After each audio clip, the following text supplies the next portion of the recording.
বাড়িতে কেবল বিষয়ের কথা, রোগ লেগেই আছে। পাখি দাঁড়ে বসে তবে রাম রাম বলে, বনে বনে উড়ে গেলে আবার ক্যাকা করে।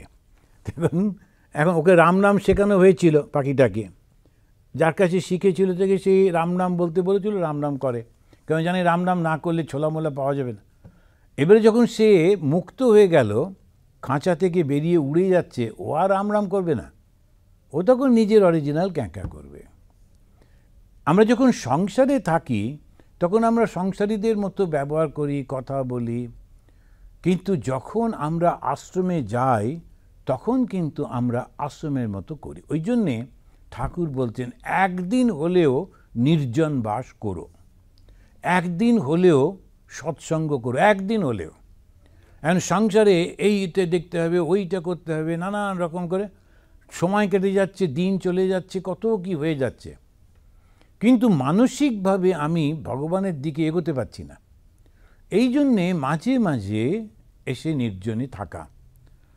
আমাদের এই যে গ্যাঞ্জেস রিট্রিটটা রয়েছে, ওটাতে খুব খরচা, কিন্তু তবু আমি রেখে দিচ্ছি অনেক কষ্ট করে, এই কারণে যে যখন কিছু কিছু মানুষ তারা গিয়ে ওখানে থাকতে চান, এবং আমি দেখেছি ওরা কিন্তু খুব সিনসিয়ার।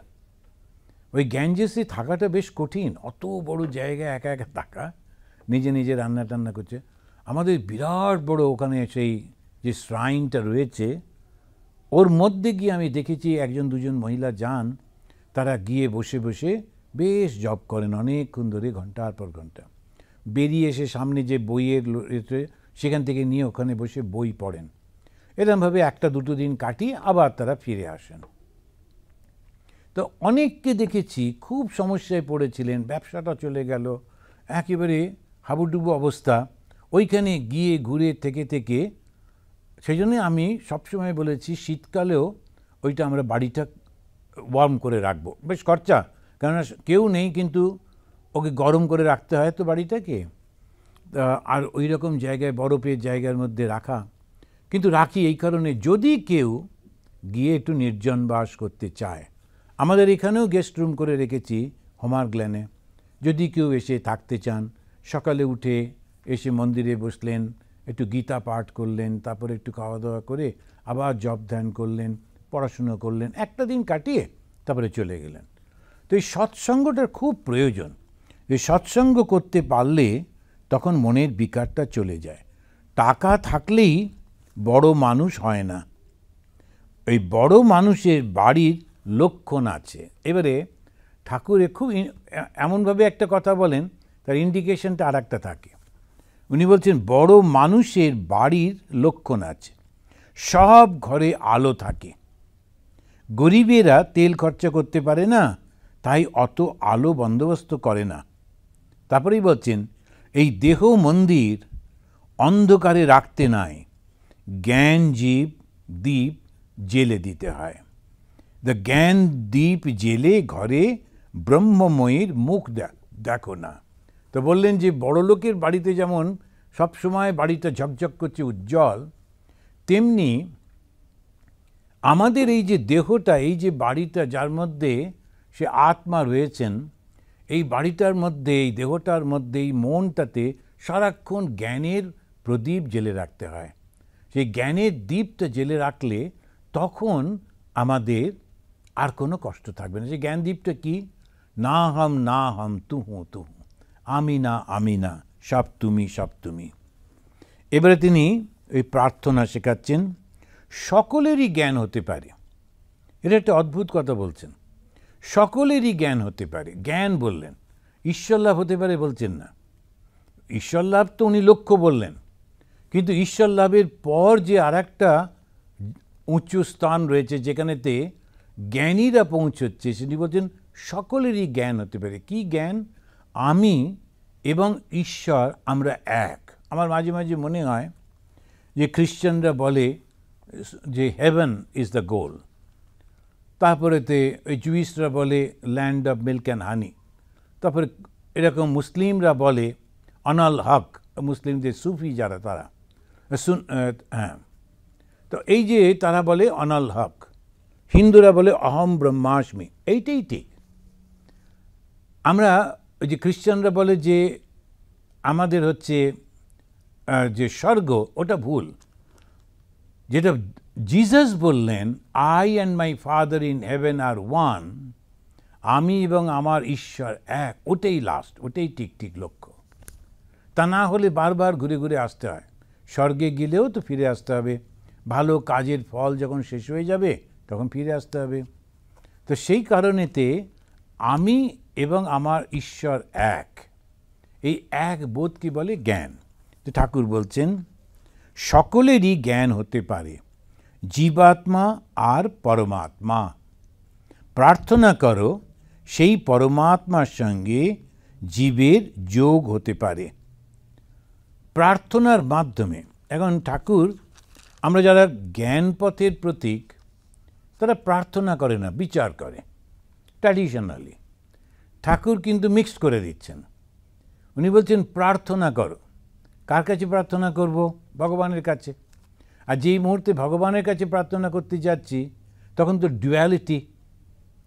তা ভগবান হচ্ছেন ইনি রামচন্দ্র বা কৃষ্ণ বা শিব বা কালী বা দুর্গা, এবং ডুয়ালিটিকে, দ্বৈত ভাবকে আমি বলছি আমি সেই পরব্রহ্মের মতো জ্ঞান পেতে চাই। কিন্তু ঠাকুর বলছেন ওটা করে দেখো। ওটা করলেও ওই যে ভাবটা, উনিও কিন্তু পরমাত্মা, ওই ভাব নিয়ে রয়েছেন। তুমি রাম রূপ পছন্দ করো, ওই জন্য রামের মতো।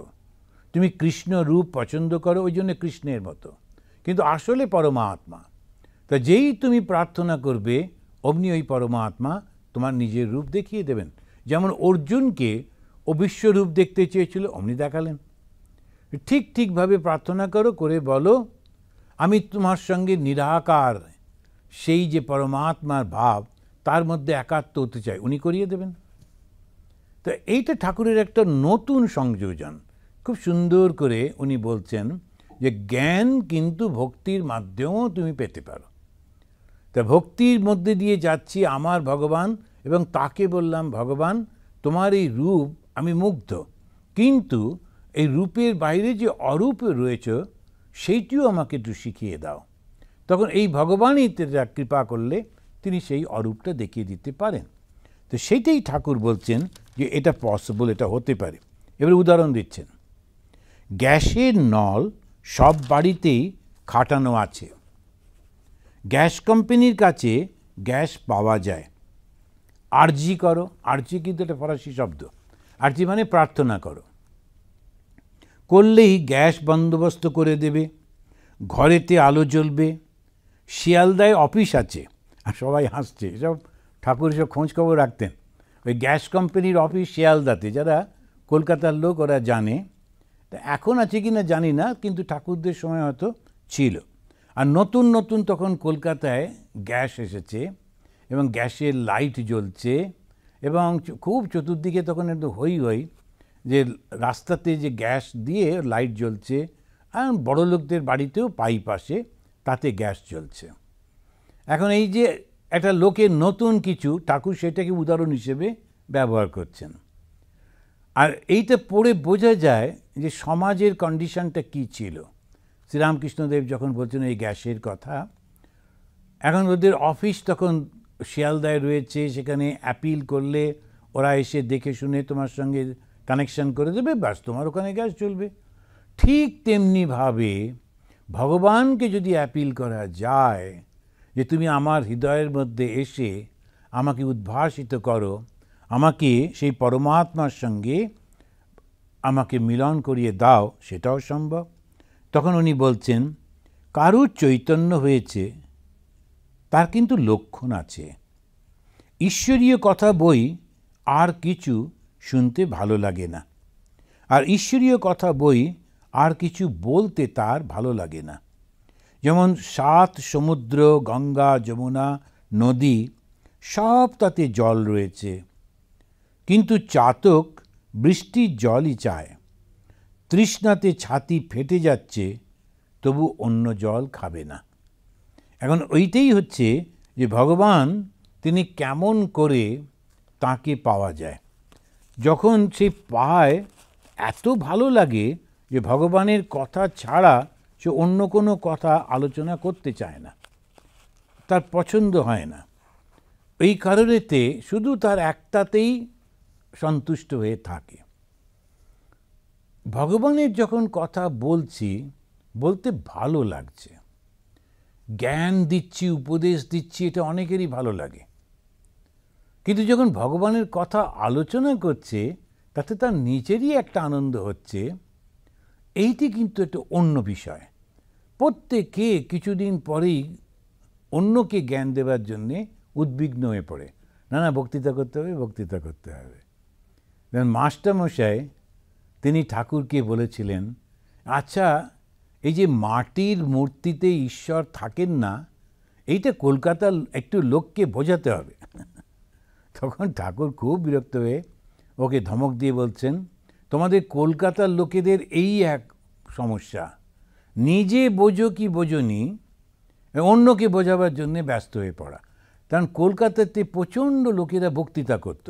আপনি দেখবেন বাঙালিদের ভীষণ তার্কিক, এবং তারা ওই একে অন্যকে বোঝাবার খুব চেষ্টা করতে থাকে, নিজের নিজের পজিশানগুলো। এটাই কলকাতা, শুধু কলকাতা না, বাঙালিদের ক্যারেক্টারিস্টিক। তো লোকেরা বুঝতে পারে না। এখন তার মধ্যে কলকাতা হচ্ছে বেস্ট লোকেদের জায়গা, ক্যাপিটাল, তো অবশ্যই ওইটা হতো। তো ঠাকুর ওটাও লক্ষ্য করেছেন। তখন কেশবচন্দ্র সেন বক্তৃতা করছে, আরও অনেকে বক্তৃতা করছেন। তার মধ্যে ঠাকুরেরই যে ভক্ত যারা ছিলেন, তার মধ্যে ডাক্তার রামচন্দ্র দত্ত, উনিও বক্তৃতা করতেন। শ্রীরামকৃষ্ণ হচ্ছেন অবতার। শ্রীরামকৃষ্ণ নিজে অত্যন্ত বিরক্ত যে কেন আমার নামে এরকম করে বলতে যাচ্ছে, আমি তো চাইছি না, এখন দরকার নেই। কিন্তু রামচন্দ্র দত্ত খুব একদম উৎসাহ নিয়ে করতেন। তখন গিরিশচন্দ্র ঘোষও খুব তর্ক বিতর্ক করতেন। তখন একদিন ঠাকুর রেগে মেগে একজনকে বলছেন, একটা ডাক্তার, একটা মরা কাটা ডাক্তার আর একটা থিয়েটার করে, এই দুটোতে বলছে আমি নাকি ভগবান, ওরা নিজেরা কি বুঝেছে? আর সত্যি তো, তুমি কি সত্যি সত্যি বুঝেছো যে আমি ভগবান? তা কিন্তু না। ওর হচ্ছে আমি বলছি, আমি বুঝে গেছি, আমি বলছি, এই করতে গিয়ে অহংকার করতে যায়। তো খুব ভালো লাগলো। আমরা আবার পরে এটা ঠাকুরকে নিয়ে আলোচনা করব। এখন এইখানেতে এর পরের যে অংশটা, তাতে অনেক আলোচনার বিষয় রয়েছে, বেশ একটু ফিলোসফি নিয়ে, দর্শন নিয়ে আলোচনা রয়েছে ঠাকুরের কথাতে। তো এই বঙ্গভবনে এসে আমরা এই কথামৃতটা পাঠ করি, আর নিজেদেরও ভালো লাগে, আর যারা শোনেন তাদেরও মঙ্গল। কেননা বর্তমান যুগের শ্রেষ্ঠ শাস্ত্র গ্রন্থ হচ্ছে কথামৃত। এখন এই কথামৃতটার মধ্যে এত আধুনিকভাবে সমস্ত এই আধুনিক মানুষের সমস্যাগুলোকে মাথায় রেখে যেন স্বয়ং ভগবান এই উপদেশটি দিয়েছেন, এবং প্রত্যেকের জন্যে, যারা জ্ঞানমার্গী, যারা ভক্তিমার্গী, যারা কর্মমার্গী, যারা ধ্যানমার্গী, প্রত্যেকের জন্য। এর আগেই আমরা পড়ছিলাম, ঠাকুর বলছেন ইংলিশে গসপেলে, তিনি বলছেন আমাকে সবকটা পথ করে নিতে হয়েছে। আমি ধ্যান পথে, জ্ঞান পথে, ভক্তি পথে, কর্মপথে সব করেছি। আর এই মানুষটা হচ্ছেন, যেমন বর্তমান যুগের ভাষাতে বলা যায়, এ কমপ্লিট প্যাকেজ। মানে ওনাকে যদি জানি, আই নো এভরিথিং। আর ধর্ম সম্পর্কে যে ভুল ধারণাগুলো, ওগুলোও চলে যায়। আমাদের কি হবে, সংসারে পড়ে আছি, সংসার বা ওই আশ্রম বলে কোনো ব্যাপার নেই। ব্যাপারটা হচ্ছে মনটা কোথায় আছে। সেই জন্য এই মনটার উপরে খুব করে দৃষ্টি রাখতে হয়। যখনই মনটা নাম, যশ, প্রতিপত্তি, অহংকারের দিকে যেতে চায়, দেহ সুখের দিকে যেতে চায়, তখনই বুঝতে হবে কোথাও ভুল হয়ে যাচ্ছে।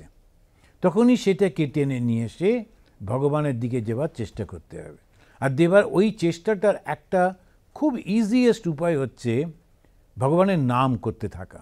সারাক্ষণ যদি ভগবানের নামটা রিপিট করতে থাকি, যেটাকে মন্ত্র জপ বলে, তাহলে মন শুদ্ধ হবেই হবে। তো সেই চেষ্টাই আমরা করব। আসুন এই প্রণাম করে শেষ করি। নিরঞ্জনম নিত্যম অনন্তরূপম भक्तानुकंपा भक्तानुकंपा धृतविग्रहं वै धृतविग्रहं वै ईशावतारम् ईशावतारं परमेशमिड्यम् परमेशमिदं तं रामकृष्णं तं रामकृष्णं शिरसा नमामः।